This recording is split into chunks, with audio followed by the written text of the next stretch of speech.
Before we start, I suggest you to subscribe for more creepy content. Before we dive in, grab your favorite blanket and those tasty snacks you've been craving.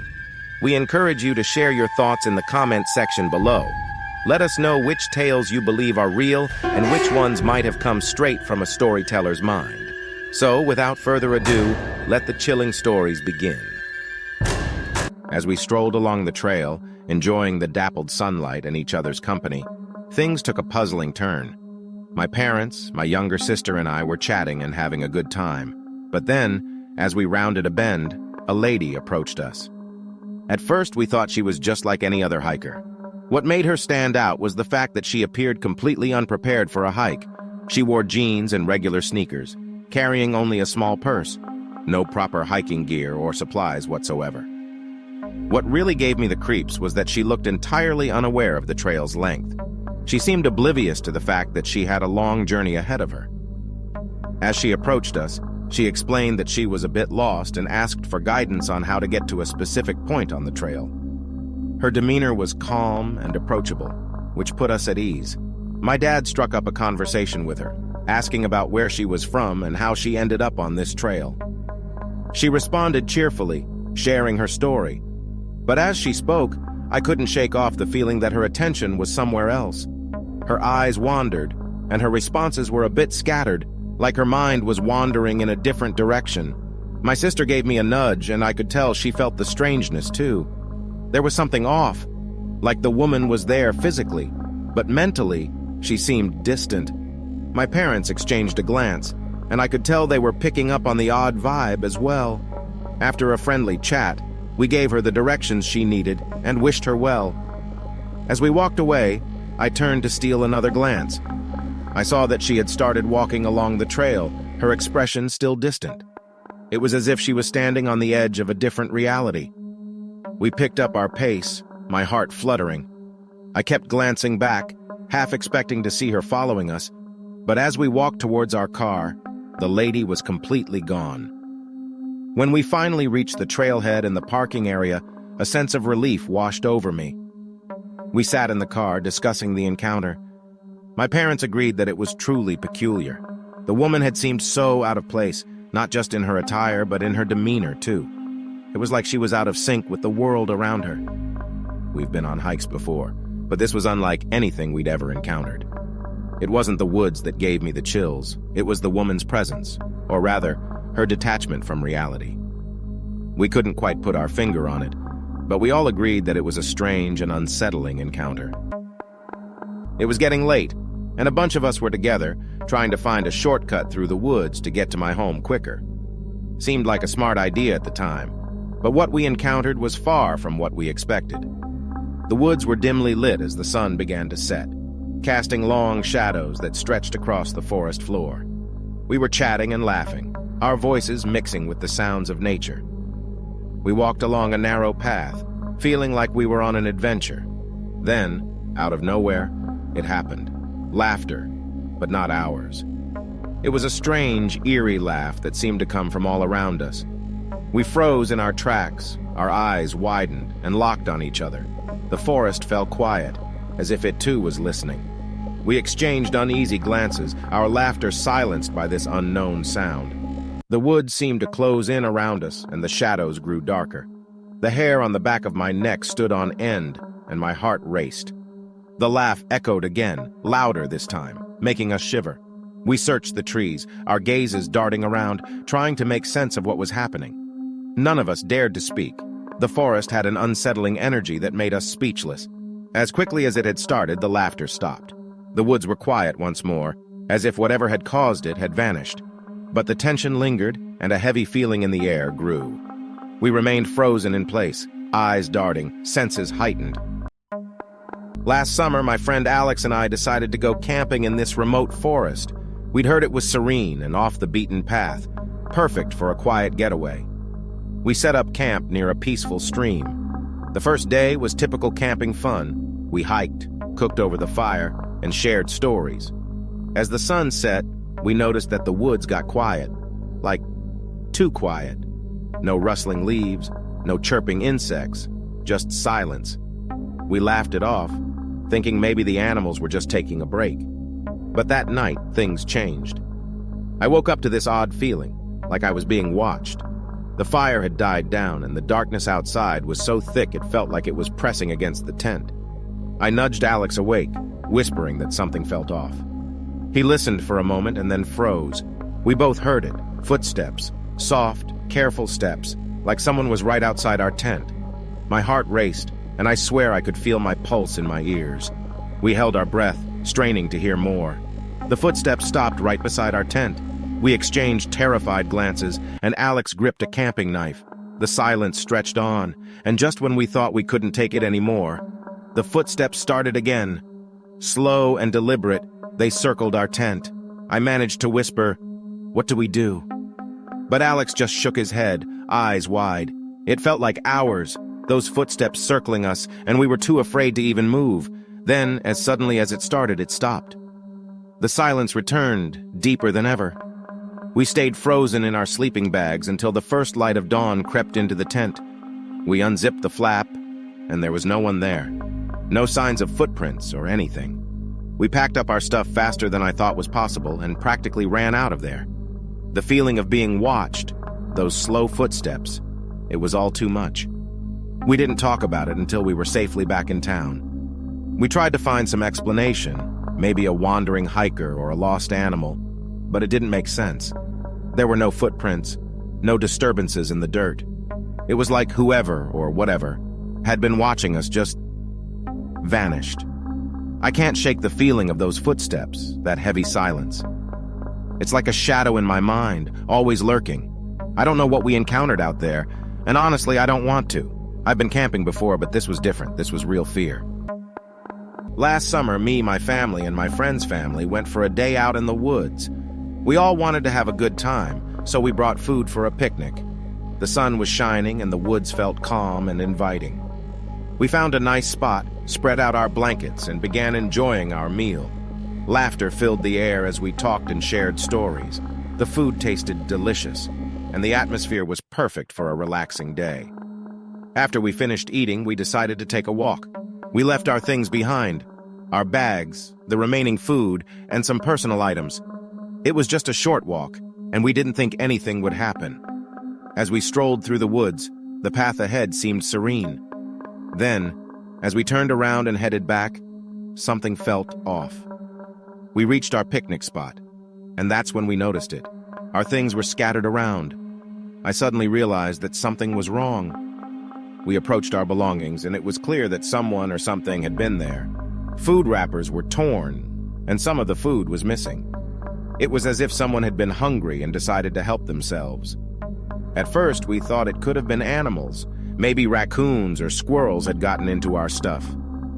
But as we looked around, doubt crept in.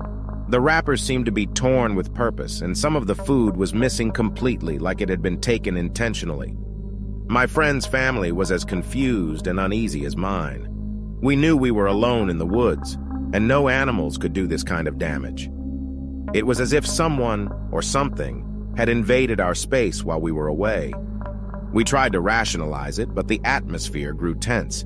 We gathered our things quickly, feeling like we were being watched. It wasn't just about the food. It was the feeling that someone had been there, someone who wasn't part of our group. As we left the picnic spot, a chilling realization hit us. We hadn't seen any footprints around our belongings. It was like whatever had been there had vanished without a trace. The woods that had felt inviting earlier now seemed darker, full of secrets we couldn't comprehend. We didn't linger any longer. We walked briskly back to where we had parked our cars, our nerves on edge. The feeling of being watched stayed with us, and it wasn't until we were safely away from the woods that we started to relax. It was another late night, and I was in the midst of my solitary shift, working alone in this remote log cabin nestled deep within the woods. The only thing that kept me company was the radio. I usually listened to a station that was running a late-night show where people could call in sharing their stories about the supernatural and the unexplainable. It was one of the few stations that I could hear in that area because it was a small town station near the woods where I was located.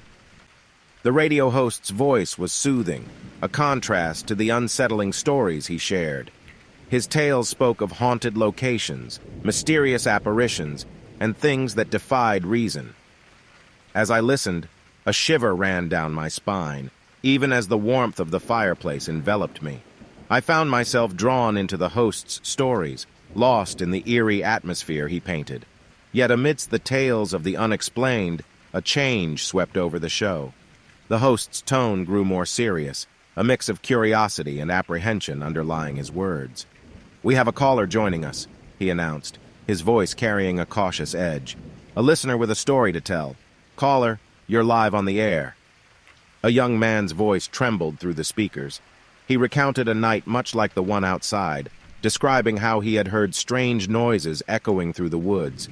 They spoke of the unease that had settled over him as he saw what appeared to be the shadowy outline of a bear.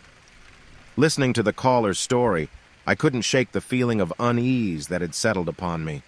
The walls of the cabin seemed to press in, and the woods outside felt like a veil of darkness. But surely it was just a tale spun for effect, a product of a wild imagination. However, I got up and closed all the doors and windows. The unsettling accounts didn't stop at one caller. Another voice chimed in, this time a woman. She recounted her own experience of hearing strange noises just beyond her window. She, too, had glimpsed a figure resembling a bear, lurking at the edge of the woods, its eyes glinting with an eerie luminescence. More calls followed, each with its own tale of eerie sounds and bear-like shapes haunting the night. Strangely, each of these accounts seemed to originate from within the very region I was working, as it was a local station. My skepticism wavered as the consistency of the stories grew stronger. I remained rooted to the radio, my heart pounding in rhythm with the suspense. The once rational part of my mind was now consumed by uncertainty and a growing fear. I found myself casting anxious glances towards the windows, half expecting to catch a glimpse of that eerie figure lurking beyond the glass. The host, fully engaged in the unfolding mystery, delved deeper. He pointed out the uncanny pattern. All these eerie happenings occurred within the same area, my area. The surrounding woods seemed to press in, and the wind seemed to carry whispers that I strained to hear. The radio show had transformed from a mere broadcast into a gathering of souls, united by fear and shared experiences. I couldn't resist the urge any longer. Picking up my phone, I dialed the radio station's number. My voice trembled as I recounted my own encounter. The night I had heard those haunting noises. The night I had seen that unsettling, bear-like figure lurking on the edge of the woods. Silence hung on the line as the host listened intently, and in that moment, I felt a connection with those who had also been touched by the inexplicable. The host's voice returned, strong yet tinged with caution. The late-night radio show had become a rallying point for those who had been visited by the unknown. As I hung up the phone, I gazed out at the woods one more time. The moon bathed everything in an eerie glow, and the trees seemed to sway in time with the secrets they concealed. I was at home, getting ready for Halloween night. The air was crisp, and the decorations were up, pumpkins on the porch, cobwebs in the corners. As night fell, I decided to embrace the spirit of the holiday and pass out candy to trick-or-treaters. I sat by the door with a bowl of sweets, the porch light casting an inviting glow. The wind rustled the leaves, and I could hear the distant laughter of kids in costumes. Then I heard it, a soft knock on the door. I grinned, thinking the first trick-or-treater had arrived. I got up, opened the door, and there he stood, a person in a ghost face mask, the kind that you see in those horror movies. "Trick or treat," he said, his voice muffled by the mask. I chuckled and reached for the candy bowl. But as I glanced at him because he didn't have a bag for candy, just stood there in that eerie mask. I raised an eyebrow and tried to make light of it. "No bag for treats?" He didn't respond, just stared at me with those empty eye holes. I felt a shiver run down my spine, like I was being scrutinized by something beyond that mask. "Hang on," I said, trying to break the tension. "I'll get you a bag." I stepped inside to grab a spare candy bag, but when I turned around, he were gone. The porch was empty. I shook my head, thinking maybe he'd gotten spooked and left. I went back to my seat, but before I could settle in, I heard another knock on the door. My heart skipped a beat. Could it be the same person? I opened the door cautiously, my eyes scanning the darkness, and there he was again, the person in the ghost face mask. "Trick or treat," he repeated. I hesitated, my unease growing. "Hey, do you want a bag for your candy?" He didn't respond, just stood there, his presence feeling more unsettling than before.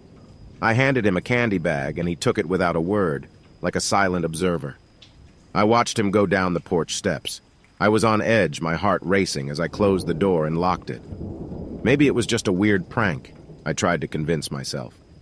As the night continued, I kept glancing out the window, half expecting to see that ghost face mask staring back at me.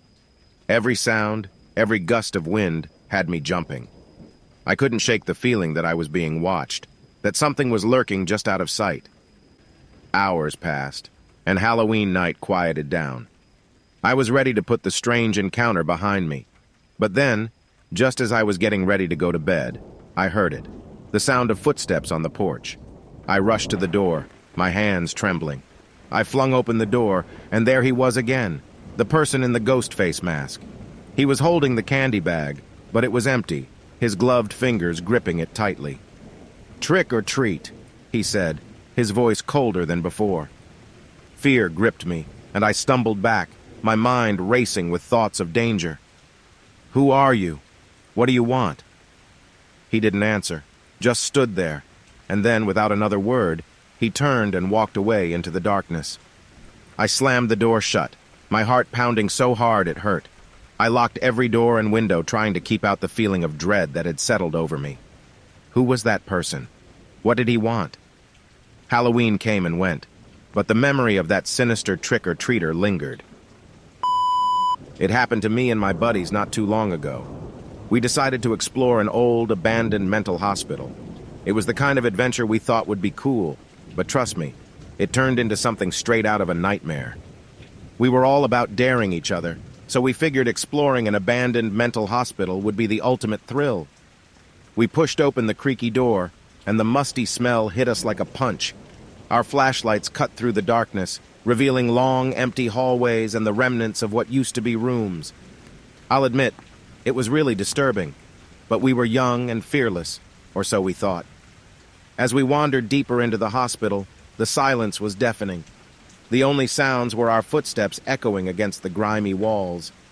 I remember feeling this sense of unease, like we were intruding on something we shouldn't be.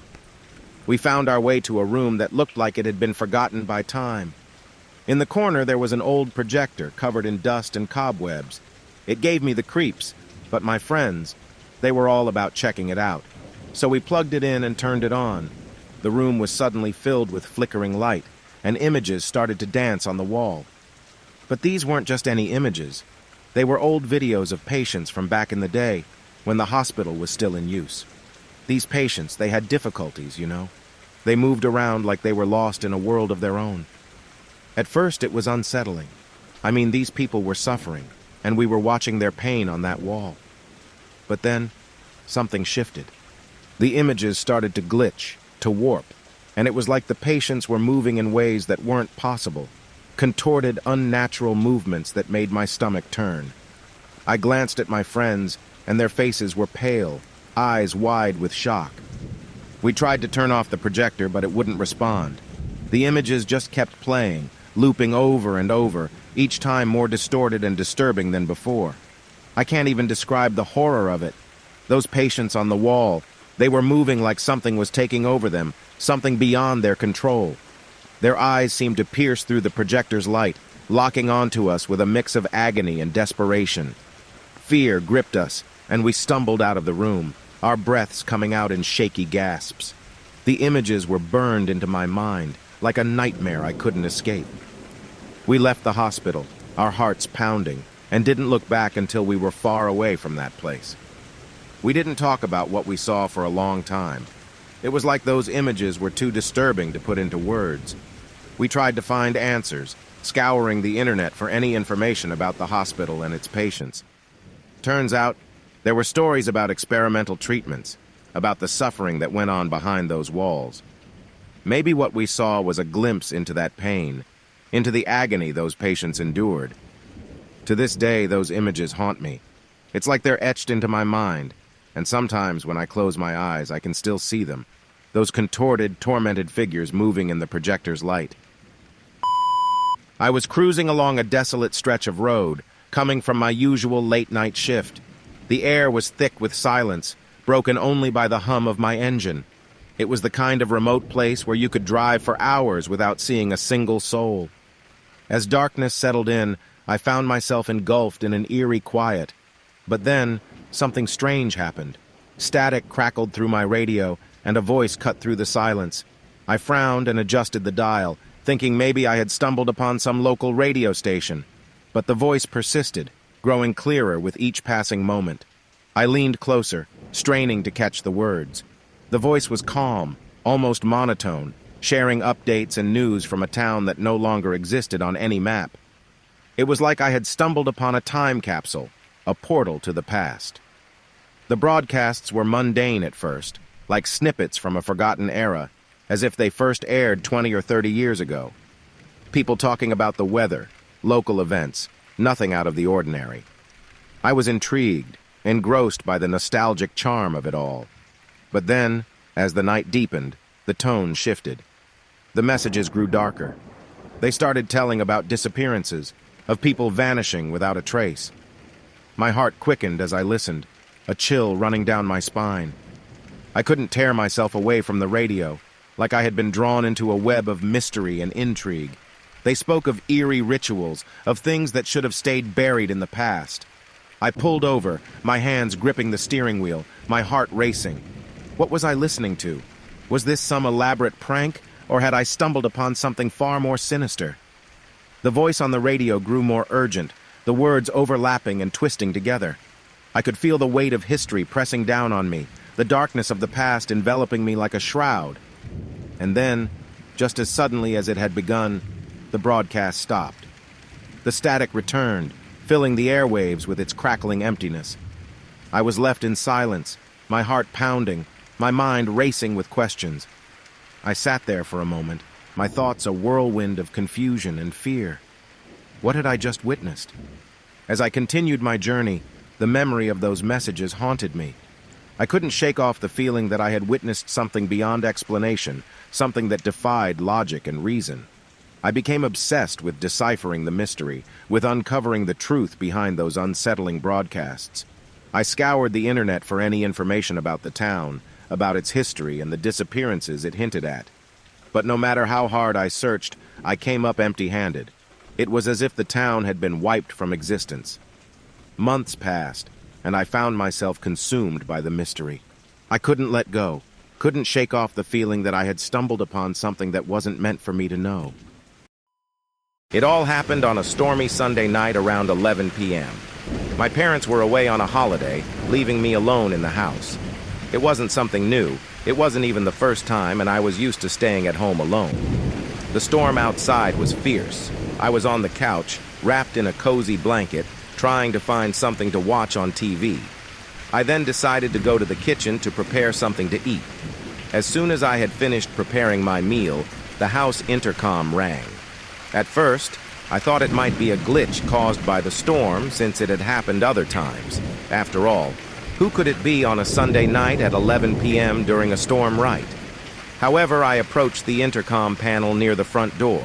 I picked up the receiver with a slightly trembling hand. My voice shook as I said, "Hello?" I expected static or maybe even the voice of a delivery person on the other end. Instead, a hollow silence greeted me. My parents were away, and there was no way I had ordered anything.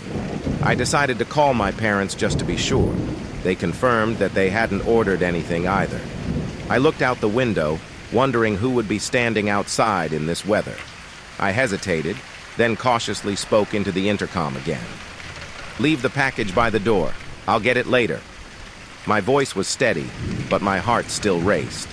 For a moment, there was silence, and then the intercom went dead. No static, no noise, just the sound of the storm outside. My heart pounded even harder as I stood there. That night was a long one. The storm raged on, and every creak of the house made my imagination run wild. Who had been at my door? Why had they called me in the first place? When the morning finally came, the storm had passed. I ventured outside, my heart pounding as I approached the front door. The intercom panel was a mess. Wires torn out, buttons smashed, and the casing cracked. It was clear that someone had intentionally destroyed it. As I stared at the wreckage, a cold realization settled over me. Someone had tried to lure me out of the house during the storm, and when their plan failed, they had taken their frustration out on my intercom. The question remained, who would do such a thing, and why? The uncertainty gnawed at me. The storm had brought more than just rain and wind. It had brought something sinister to my doorstep. It happened during a Halloween sleepover a few years ago while I was with my friends Alex and Mike at Alex's house. We were on the living room couch. We were watching a horror movie as usual on Halloween night. As the movie went on, the tension in the room grew. We'd jump at every jump scare, and the atmosphere got so thick you could practically cut it with a knife. But then, just when things were getting to the peak of scariness, we started hearing faint noises coming from upstairs.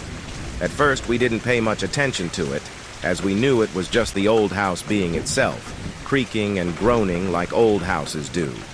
But then, we heard it again, but this time footsteps were coming from upstairs. We paused the movie and looked at each other. We were trying to focus and try to hear the footsteps better and understand where they were coming from. I remember Alex laughing nervously, trying to make light of the situation. "Probably just the wind," he said. We shrugged it off and resumed the movie, but the unease was still there. The footsteps kept coming and going, and we tried to ignore them. We turned up the volume of the movie, hoping it would drown out the sounds. But no matter how loud the screams on the TV got, the footsteps were still there. Alex paused the movie and said, "Should we check it out?" His eyes darted towards the stairs. Mike and I exchanged glances. We didn't want to seem scared. Reluctantly, we agreed and slowly got up from the couch. Our footsteps were loud in the silence of the house as we made our way upstairs. As we climbed the creaky steps, we hesitated at the top of the stairs, unsure of which direction to go. The sound seemed to be coming from down the hall. The hallway was dimly lit. As we followed the sound, we realized it was coming from one of the bedrooms. We exchanged glances again, silently deciding to check it out. Alex was in the lead this time. As he slowly pushed the door open, we discovered mud footsteps all over the room and the window wide open. Alex closed the window and the door, and as we were walking down the corridor again, we discovered new mud footprints all over the corridor leading downstairs right where we were watching our film. We decided to search the rest of the house, just to be sure. We checked every room, every closet, and even the basement. But there was no one there. We decided to call the police, just to be safe. The dispatcher took down our statement, and a few officers arrived shortly after. We explained everything, the sounds, the footsteps, the open window. They looked around the house, but they didn't find any signs of forced entry or anyone hiding. To this day, I can't shake off the feeling of that night, the unease, the footsteps, and the open window. It was an ordinary Saturday afternoon when my friend Mark and I decided to take our motorbikes for a ride through the woods. We rode for hours, weaving through narrow trails, feeling the thrill of the open road and the rush of adrenaline. After hours of riding, we found a small clearing to take a break. We stopped our motorcycles and we removed our helmets. As we sat there, sharing stories and enjoying the peaceful atmosphere, I noticed something strange out of the corner of my eye. A figure, dark and indistinct, stood at the edge of the clearing. At first, I thought it was just a wandering animal, but as I focused my gaze, I realized it was a person. "Hey, Mark, do you see that?" I said, nudging my friend and pointing toward the figure. Mark squinted and nodded, his expression growing more serious. We watched as the figure slowly moved towards us, its steps deliberate and measured. I told Mark that maybe this person was lost and needed help, but there was something strange about him. As the figure drew nearer, I saw it, a glint of metal in the dappled sunlight. An axe. The person was hiding an axe behind his back. Fear gripped me, and I looked at Mark, his eyes wide with the same realization. We knew we had to get out of there, and we had to do it fast. Mark scrambled to his feet and started his motorbike, and he sped off, disappearing into the woods. I fumbled with the key in the ignition of my motorbike, my hands trembling. Panic surged through me as the engine stubbornly refused to start. I could feel the weight of the approaching presence, the ominous aura that seemed to surround the figure. Finally, with a desperate twist of the key, the engine started. Adrenaline surged through my veins as I raced after Mark. As I caught up to Mark, I spared a glance over my shoulder. The figure was close behind, its dark form giving chase. My mind was a whirlwind of terror and confusion. I pushed the throttle harder, willing my motorbike to go faster.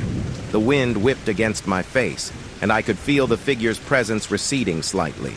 We rode for what felt like an eternity, the tension in the air palpable. Finally, we burst through the edge of the woods and onto a road. As we tried to steady our racing hearts, the sound of approaching sirens reached our ears. A parade of police cars and officers on foot descended upon the area, swarming the woods with purpose. As we rode away from the scene, the gravity of the situation sank in. Our leisurely ride had turned into a nightmarish encounter with someone who meant us harm. It was a moonless night when I found myself driving down a desolate road that seemed to stretch endlessly into the darkness. The only company I had was the low hum of my car's engine. I had taken this shortcut countless times, but tonight, an eerie feeling clung to the air. As I continued up the winding road, a sudden jolt hit the car, and I knew instantly what had happened. My tire had gone flat. Cursing my luck, I pulled over to the side of the road. I stepped out of the car and glanced around. There was nothing but the haunting silence of the woods that bordered the road. I popped open the trunk and pulled out the spare tire and the tools. It was going to be a long night.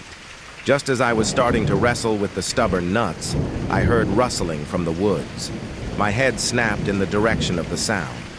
Out of the darkness of the woods emerged a group of boys and girls, seemingly in their late teens or early 20s. They appeared out of thin air, like ghosts in the night. "Need some help there, buddy?" one of the boys asked, his voice unnaturally calm. My initial surprise gave way to relief. I was no longer alone on this desolate road, and their presence felt like a small comfort. "Yeah, actually, I've got a flat tire," I replied, grateful for the unexpected assistance. They approached with friendly smiles, and their faces were illuminated by the faint glow of the car's headlights. They offered to help without hesitation, and I gratefully accepted. As we worked, we struck up a conversation. They asked about my destination, my life, and my interests. They were inquisitive, almost too much so. But their friendly demeanor put me at ease, and I dismissed my unease as mere paranoia. As we chatted, I noticed how hasty they were to fix the wheel, and how eager they were to go back to the woods, and how much they insisted on inviting me. Now, not to be paranoid, but isn't it a little strange that a bunch of guys are so interested in wanting to venture out into the woods at 1 a.m.? But as we tightened the last nut, their demeanor shifted. Their smiles turned sinister, and their eyes seemed to glint with a malevolent gleam. Before I could react, they made their intentions clear, and they had no intention of letting me leave. Panic surged through my veins as I understood the danger I was in. The group of boys and girls had sinister intentions, and I knew I had to tread carefully. They exchanged a knowing look, and one of the girls with an unsettling smile said, "Why don't you come with us into the woods? We can walk, get to know each other better, and pass the time." I hesitated for a moment. Then, with a forced smile, I replied, "Sure, I'd love to join you. Just give me a minute to park my car in a better spot." With that, I quickly stepped back toward my car, trying to hide the trembling in my hands. As soon as I was behind the wheel, I wasted no time. I started the engine, shifted into gear, and floored the gas pedal, tires screeching as I sped away from that desolate road. As I drove away, my heart pounding, I couldn't help but wonder what would have happened had I truly followed them into the darkness. But one thing was certain. I had no intention of ever finding out. It was a typical evening. I was sitting on my worn-out couch, controller in hand, engrossed in the world of video games. As I was in the middle of a particularly intense gaming session, my ears perked up. Sirens wailed in the distance, growing louder with each passing second. The shrill sound sent a shiver down my spine, and I paused the game. I rushed to the window, curiosity gnawing at me. From my vantage point, I could see the commotion outside. Ambulances were parked in front of my neighbor's house. Concern washed over me as I watched the paramedics wheel a stretcher towards the front door. It was my neighbor from across the street, a middle-aged man who lived alone. We'd exchange pleasantries now and then, but I didn't know him well. I watched in silence as they loaded him into the ambulance. The situation seemed grave. The ambulance sped away to the hospital. I couldn't help but wonder what had happened. Was he going to be okay? The days passed slowly, and there was no news about him. I tried asking a few neighbors, but they too were in the dark. It was as if he had vanished without a trace. I couldn't shake off the feeling that something was amiss. Then, one evening, as the sun dipped below the horizon, my phone rang. Startled, I grabbed it from the coffee table. The caller ID displayed unknown. I hesitated for a moment, but finally answered, curious to know who was on the other end. The moment I picked up, all I heard was heavy, labored breathing. It sent a chill down my spine. I called out, "Hello? Who's there?" There was no response, just the relentless sound of someone struggling to breathe. It was unsettling, to say the least. After what felt like an eternity, I hung up, my heart pounding in my chest. I glanced at the caller ID, and it hit me like a ton of bricks. It was the number of the home telephone. How was that even possible? He was in the hospital, right? The phone rang again, the same caller ID flashing ominously. This time, I couldn't muster the courage to answer. I let it ring until it stopped. Minutes felt like hours as I sat there, contemplating what had just happened. Over the next few days, the calls continued, always from his number. Each time, the same eerie breathing filled my ears. I was afraid to answer. I began to lose sleep, haunted by the phantom calls and the unanswered questions. Then, as suddenly as it had all begun, it stopped. The calls ceased, leaving me in an eerie silence that was almost as unsettling as the calls themselves. Had it all been some sick prank or a cruel joke? I never did find out what happened to my neighbor, and I couldn't bring myself to answer those mysterious calls. To this day, I can't help but glance nervously at my phone, half expecting it to ring with my neighbor's number once again, and the chilling sound of that labored breathing. It all started when the apartment next to mine, which had been abandoned for over 20 years, suddenly came to life. I've been living in my little apartment for as long as I can remember. It's an old building, and the apartment next to mine had always been empty. The windows were covered with dust, and the front door was sealed shut with a rusty padlock. I never gave it much thought, and to be honest, I had grown used to the silence. But one day, I noticed something unusual. There was a flurry of activity next door. Trucks loaded with construction materials lined the street, and workers bustled about. It seemed that someone had finally decided to refurbish the long-forgotten apartment. The construction work went on for months. I couldn't sleep at night because of the constant drilling and hammering. It was as if they were tearing the place apart and putting it back together, piece by piece.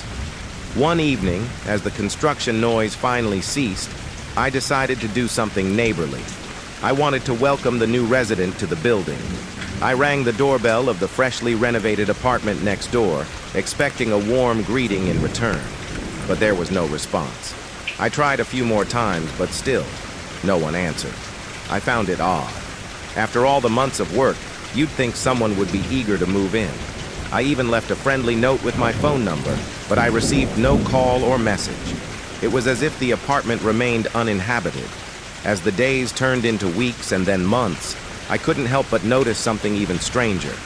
I never saw anyone coming or going from the apartment. No one entered or exited through the front door. It was like the place was sealed off from the world. But here's where it gets really eerie. I started hearing things, sounds that couldn't be explained. Late at night, I would hear footsteps. They weren't loud, but they were distinct. It was as if someone was walking around next door, pacing back and forth. At first, I thought it might be my imagination, but the sound was too real, too consistent. It wasn't just footsteps either. Sometimes I would hear muffled voices, like people talking in hushed tones. It was indistinct, like a normal conversation. I tried to dismiss it as the result of an active imagination, or maybe the creaks and groans of an old building. But I couldn't shake the feeling that something was amiss. I knew there had to be a logical explanation, but no matter how hard I tried, I couldn't find one. Months turned into a year, and still, I hadn't seen a single soul enter or exit that refurbished apartment. The footsteps and voices continued, growing more frequent and unsettling. I began to avoid that side of my apartment, afraid of what I might see or hear. I confided in a friend about my strange predicament, and they suggested I contact the building's management to inquire about the new neighbor. When I did, the manager's response sent a shiver down my spine. He told me that no one had rented the apartment next door, at least not in his records. He claimed that the place had remained vacant and was still under the ownership of the previous owner's estate. It was as if the construction and the refurbishment had never happened, yet I had seen it with my own eyes. What terrified me the most, however, was that I knew someone was living next door. I could hear them closing the door when they went in or out, but I never caught a glimpse of them. It was as though my neighbor had mastered the art of remaining hidden, leaving only eerie footsteps and whispers behind. And as the nights grew darker, I couldn't help but wonder who or what was living in that inexplicable, unoccupied apartment. It happened to me and my buddies last summer. We were just 4 regular friends going on a road trip, looking for some adventure. It was a warm evening, and the sun was setting as we hit the open road. We drove for hours, and it was just us and the road, or so we thought. Things got strange when we started noticing weird stuff on the side of the road, like strange symbols painted on trees and abandoned houses with shattered windows. At first, we thought it was some kind of joke or maybe some local kids messing around. Finally, we decided to pull into a gas station to fill up our car and grab some snacks. That's when things went from strange to downright creepy. As we were getting out of the car, a grizzled-looking guy approached us. "Guys," he said in a hushed voice, "you shouldn't be here. Go away." We all exchanged glances. We figured he was just some local weirdo, trying to mess with us or maybe even begging for spare change. We told him we were just passing through and that he had nothing to worry about. With that, we headed into the gas station, grabbing some snacks and drinks. We couldn't help but chat about the strange guy outside, making jokes about how he was probably part of some secret society or something. But when we came out and got back into our car, that's when the real horror began. As we pulled back onto the highway, we noticed a car behind us. At first, we thought it was just another traveler, but something about it felt off. It was an old, beat-up car, and it seemed to be tailing us a bit too closely for comfort. We tried to shake it off, speeding up and slowing down, but it stuck to us like glue. Panic started to set in as we realized that this wasn't normal. My heart was pounding in my chest as we took a sudden turn onto a deserted side road, hoping to lose our pursuer. But no matter where we went, that car stayed right behind us, like a shadow in the night. We were all scared now. As we continued down the winding road, the darkness seemed to close in around us. The only sounds were the rumble of our engine and the eerie silence of the car behind us. We tried to call the police, but our phones had no signal. Suddenly, the headlights of the car behind us flickered, and for a moment, it disappeared into the darkness. We thought we had lost it, but then it reappeared, right on our tail. It was like it could vanish and reappear at will, and that's when we knew we were dealing with something beyond our understanding.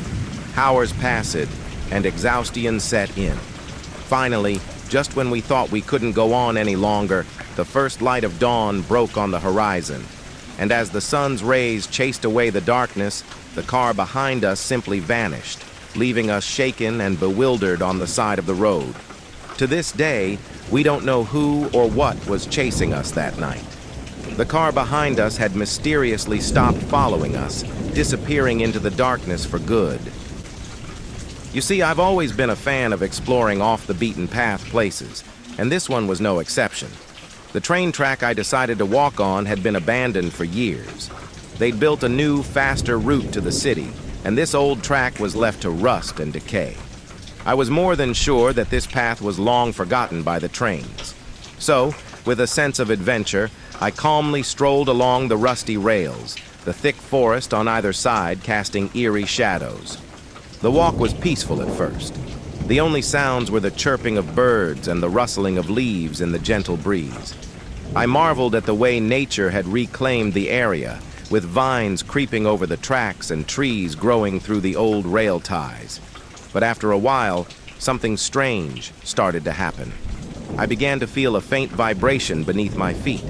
I stopped in my tracks and looked down at the rails, wondering if I was imagining things. But the vibration grew stronger, and I knew it was real. I felt a shiver run down my spine as I realized that the tracks were trembling beneath me. Panic set in, and I quickly stepped off the rails, my heart pounding in my chest. I knew I had to get away from there, and fast. Just as I took my last step off the tracks, I heard it, the distant haunting sound of a train horn. It was eerie and unnatural. I turned to look back at the tracks, my eyes widening in disbelief. A train was coming. I couldn't believe it. I had been so sure that this track was abandoned, but there it was, a real, old-fashioned locomotive, chugging its way down the overgrown rails. My mind raced, trying to make sense of what I was seeing. But the strangest thing of all was that there was no one driving the train. I squinted, trying to see if there was a conductor or an engineer, but the cab was empty. It was like the train was moving on its own.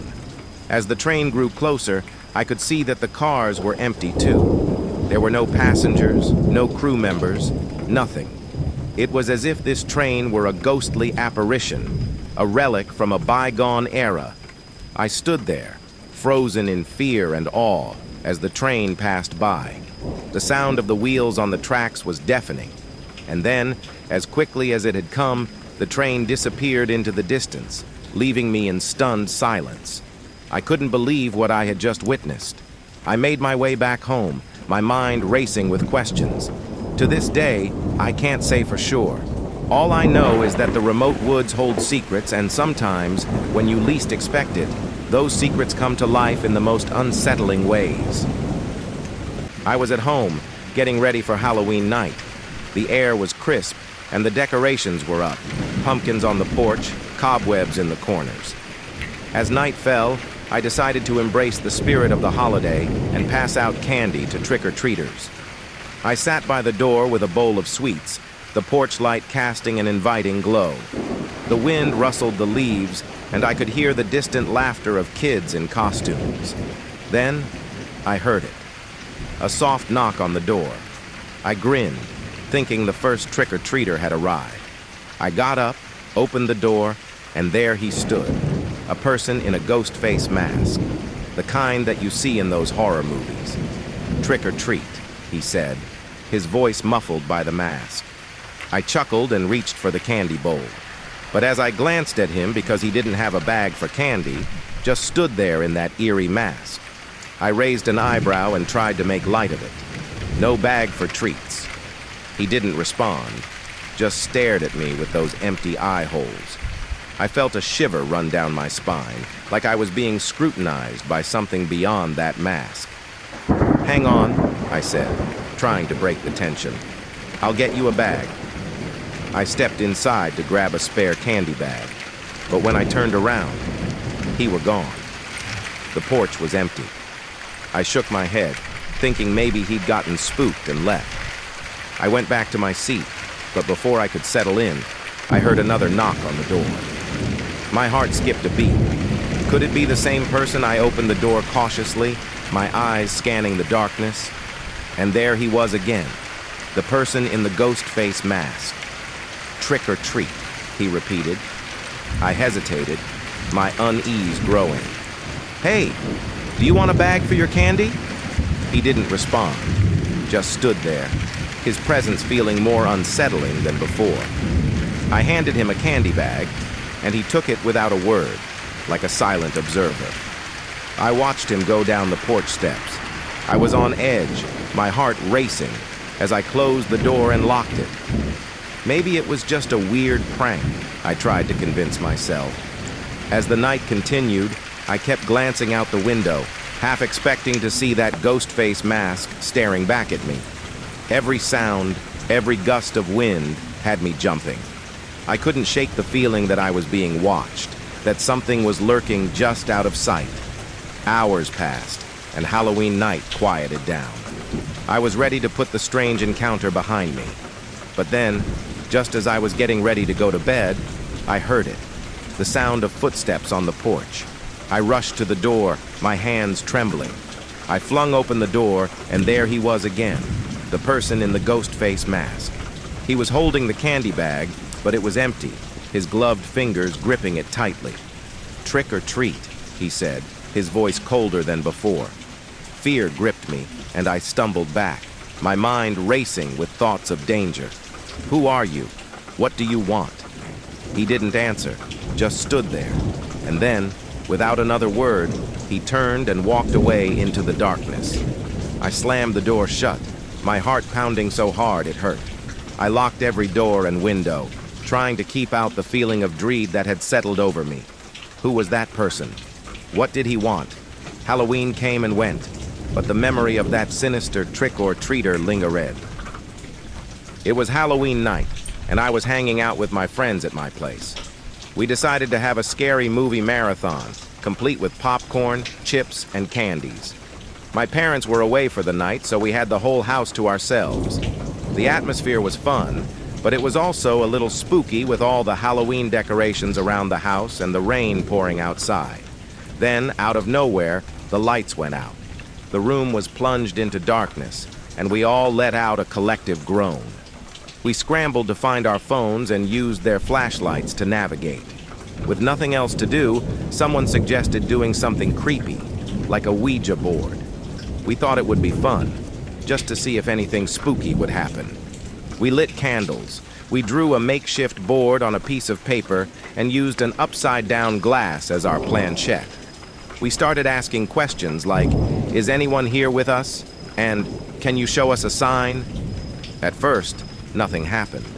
But then, the glass began to move on its own. It spelled out the word, "leave." We froze, thinking one of us was moving it intentionally. But they all swore they weren't.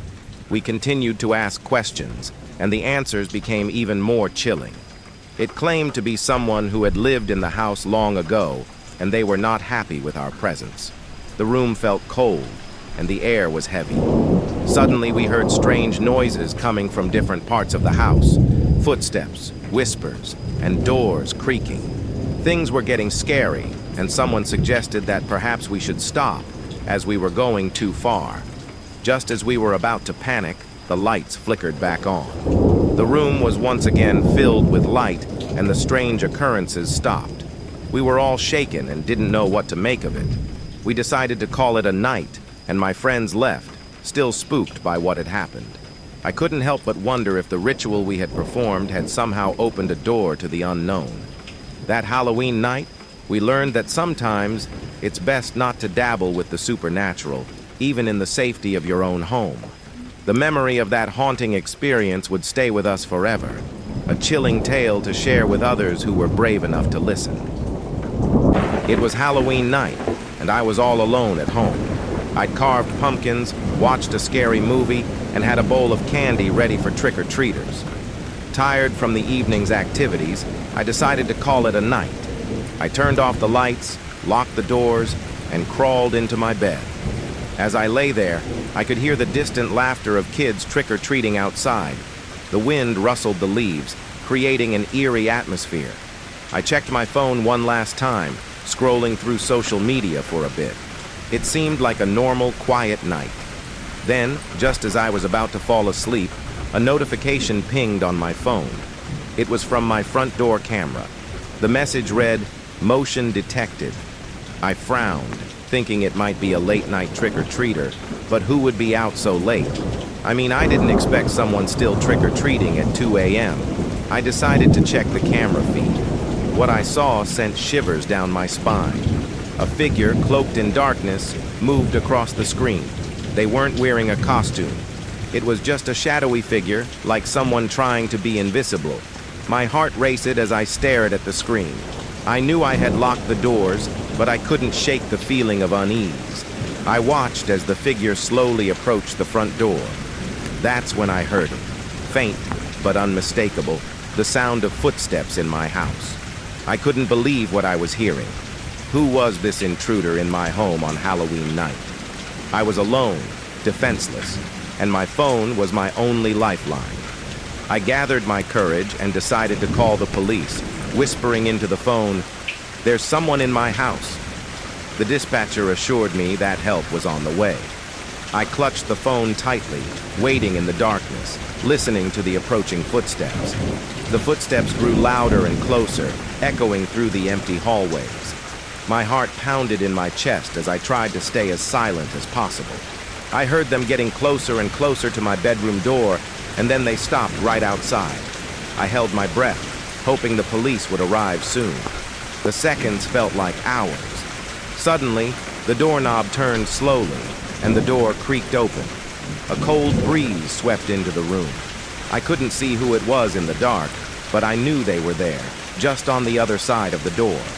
And then, a whisper, chilling and malevolent, reached my ears. "Trick or treat." I froze in terror. The figure remained hidden in the darkness.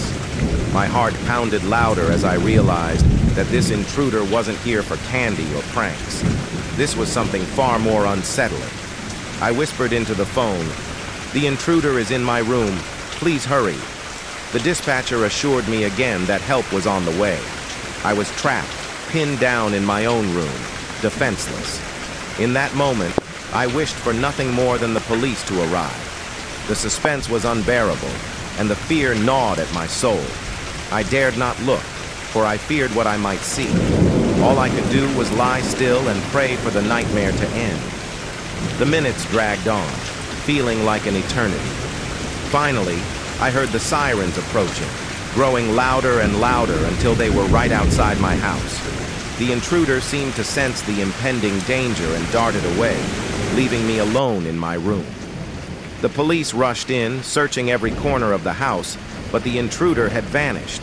They assured me that the house was secure, but I couldn't shake the feeling of dread. I couldn't explain what had just happened, but I knew it was no ordinary Halloween prank. To this day, I can't sleep soundly on Halloween night. The memory of that terrifying encounter still haunts me, a reminder that sometimes the line between the real and the supernatural can blur on the spookiest night of the year. I used to love technology, but now it's the source of my darkest nightmares. It all started with a simple sleep app.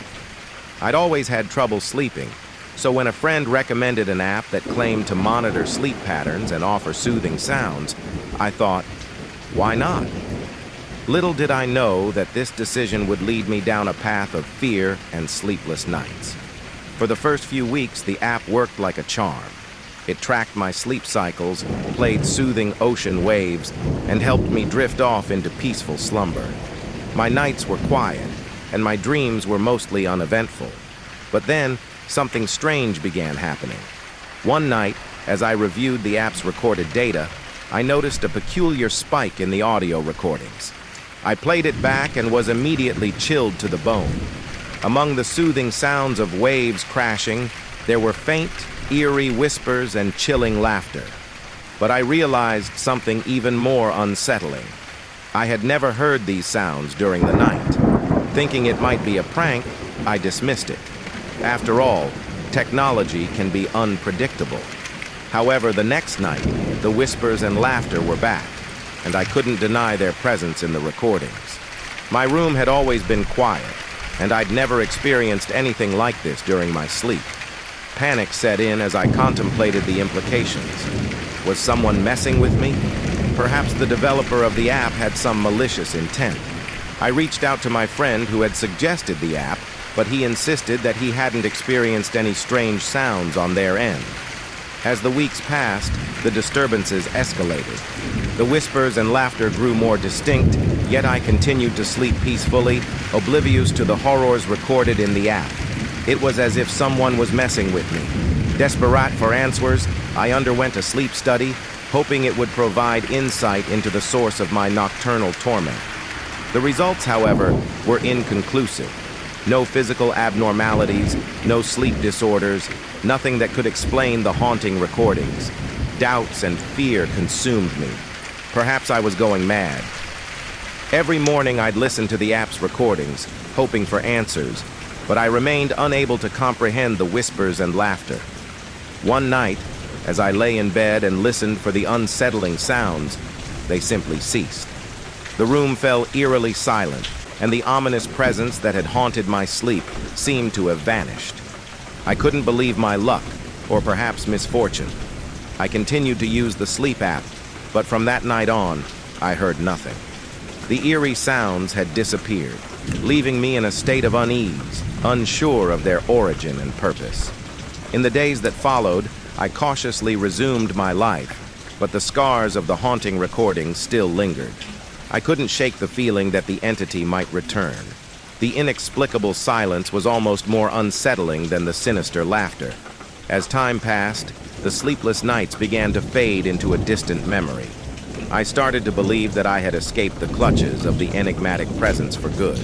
But deep down, I knew that some mysteries could never truly be resolved, and some terrors could never be banished. Now, I keep my phone far from my bedside, and I've come to accept that some secrets are better left undisturbed. To this day, I still don't know what or why it happened.